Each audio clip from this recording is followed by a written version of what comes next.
تركونا وحدنا.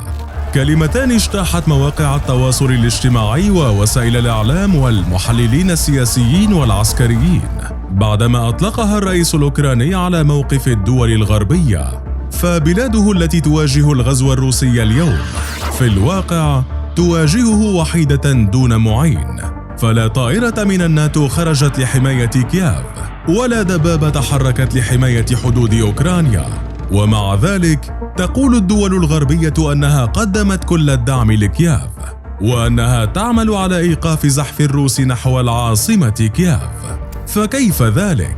وعن أي دعم تتحدث دول الغرب؟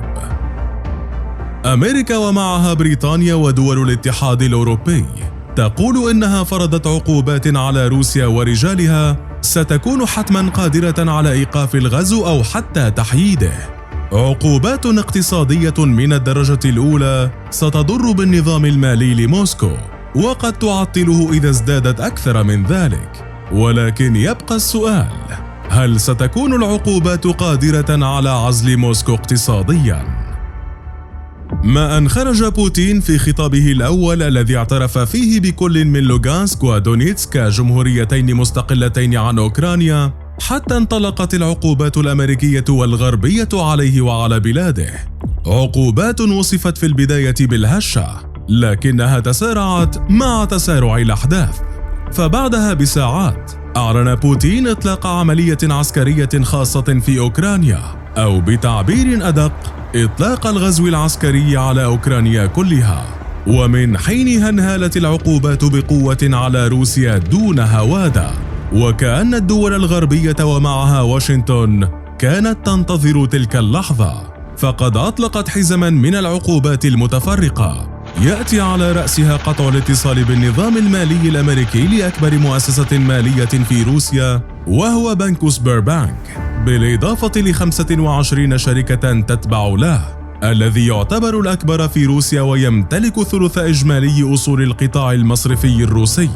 كما فرض حظر كامل على ثاني المؤسسات المالية وهو بنك VTB، والذي بدوره يملك خمس إجمالي الأصول المصرفية في البلاد.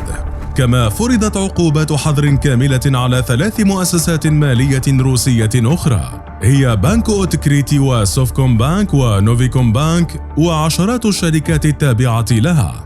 أضيف لتلك العقوبات فرض قيود على الديون وأصول الملكية على 13 شركة وكيانا هي من الأهم في روسيا الاتحادية.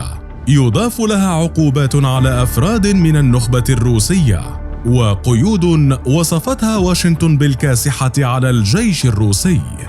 وبين كل تلك العقوبات والقيود والحظر، كان الضرر الأكبر في إيقاف العمل بمشروع نورد ستريم 2 للغاز مع ألمانيا، والتي أعلنت الأخيرة إيقافه بشكل كلي، وذلك رداً على الغزو الروسي لأوكرانيا.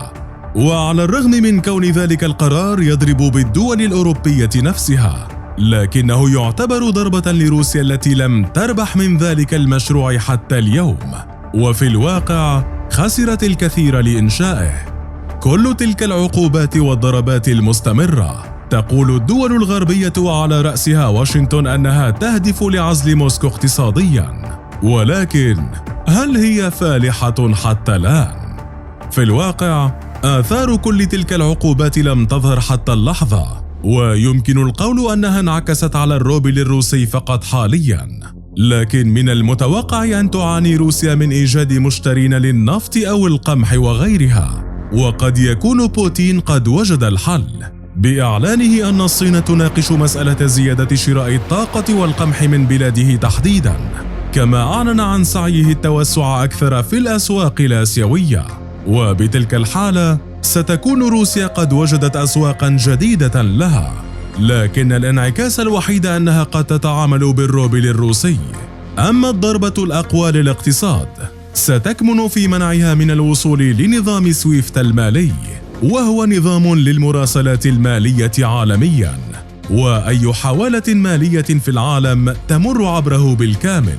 ومسألة حظر روسيا من هذا النظام قد تؤدي في النهاية لصعوبة في الدفع لدى المشترين من أسواقها بشكل عام، ما سيؤدي لضربة قاصمة للاقتصاد والدولة الروسية. ويمكن القول حينها أنها ستكون معزولة بالكامل. من الممكن أن تحاول واشنطن تحييد روسيا عن الأسواق العالمية كما فعلت مع إيران، لكن في تلك البقعة تحديداً من الكوكب الأمر مختلف تماماً، فروسيا ليست كما إيران، فهي من أكبر موردي الغاز عالمياً مع ثاني أقوى جيش في العالم ومن أحد أقوى الاقتصادات في الكوكب، والإضرار باقتصادها سينعكس حتماً على الاقتصاد العالمي وستكون له عواقبه وسلبياته، ويمكن أن تدفع حينها روسيا بكل أوراقها العسكرية للحفاظ على بلادها والسيطرة على ثروات بلاد جديدة. فعلى الرغم من عدم جدوى تلك العقوبات حتى اللحظة على أرض الواقع، لكنها في الحقيقة قد تغير المشهد بالكامل، وقد تكون سبباً لغضب متصاعد للدب الروسي.